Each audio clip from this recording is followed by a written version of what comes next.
My name's Virginia, and I make timber frame gazebos. I make timber frame gazebos, which resemble like traditional Amish woodworking. So I use chisels and power equipment, and I handcraft these structures, usually in my backyard. Well, my dad has inspired me.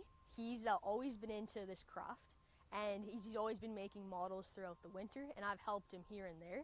But then during the past couple years, I've really took a liking to it. I like working with my hands. I find it empowering to be a woman in the trades. And from there, it's kind of sparked a passion. As a 22-year-old, I found myself unemployed because of the pandemic. So I decided, hey, let's use my time wisely. Let's see if I can be like my own employer. So I decided working on these things with my spare time. I started working in my backyard, not thinking much of it. And then just when word of mouth came out from my neighbors, I put the advertisement up on my front yard. And just by the word of mouth, people ended up wanting it. So that's how I got into it. I've sold 4 of them. So I'm very excited and very proud to say that because as I was saying before, it's just word of mouth.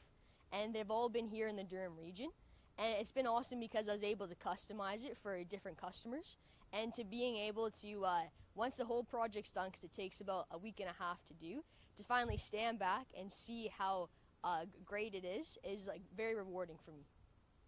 So for the lumber, we get all of our lumber from Peacock in Oshawa, and we use red pine, which is really good for aging throughout the seasons. And then for the steel roof, we go to Havelock Metals out of Peterborough, and we buy all of the steel materials from there.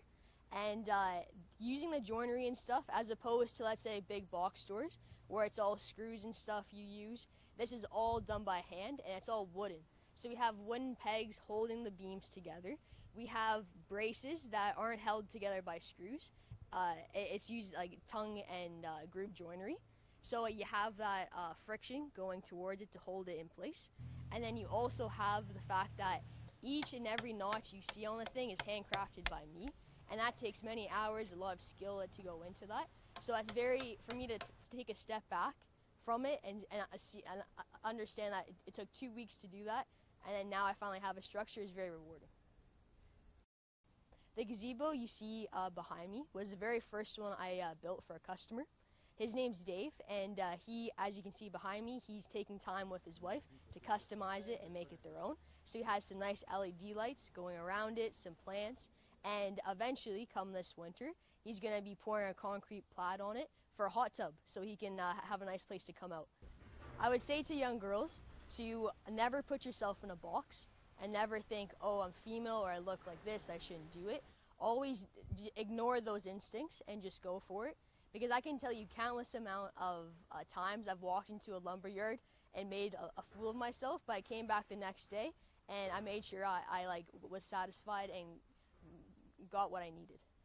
If you order one of these timber frame gazebos, it'll take me a week and a half to get the wood prepared, to carve everything out and test fit it, and it'll take me a day, maybe 2 days to set it up in your backyard or at your cottage.